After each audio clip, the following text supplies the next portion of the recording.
C'est la nouvelle et dernière tendance dans les stations de sport d'hiver skier avec sa caméra embarquée. Un petit boîtier fixé sur le casque par exemple qui permet de filmer ses prouesses. Reportage Audrey Richier, David Dameda. Allez.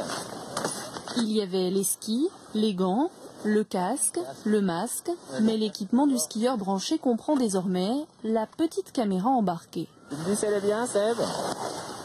C'est juste un élastique qu'on accroche comme ça, il y a un petit passe là, une vis pour la caméra et c'est parti.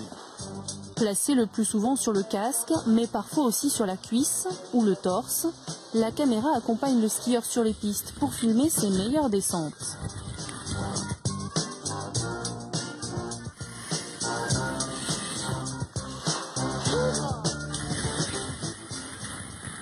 De retour au show, c'est l'heure du visionnage et surtout de la mise en ligne des vidéos sur les réseaux sociaux. Quand on trouve un bel endroit en poudreuse, il y a personne qui est passé, c'est toujours sympa de leur montrer aux autres, regarde où je suis allé. Ou alors j'ai des copains dans le midi là, donc eux ils m'envoient la même chose mais l'été, donc moi je les fais enrager un peu l'hiver aussi, normal. Hein. Ces vidéos amateurs mais spectaculaires fleurissent sur internet.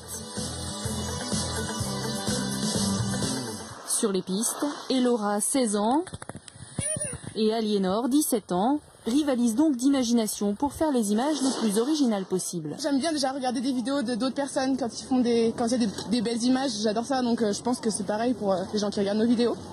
La tendance se retrouve aussi chez les loueurs de ski. Pour 18 €, vous louez une petite caméra pour une demi-journée, à l'achat compté à partir de 250 €.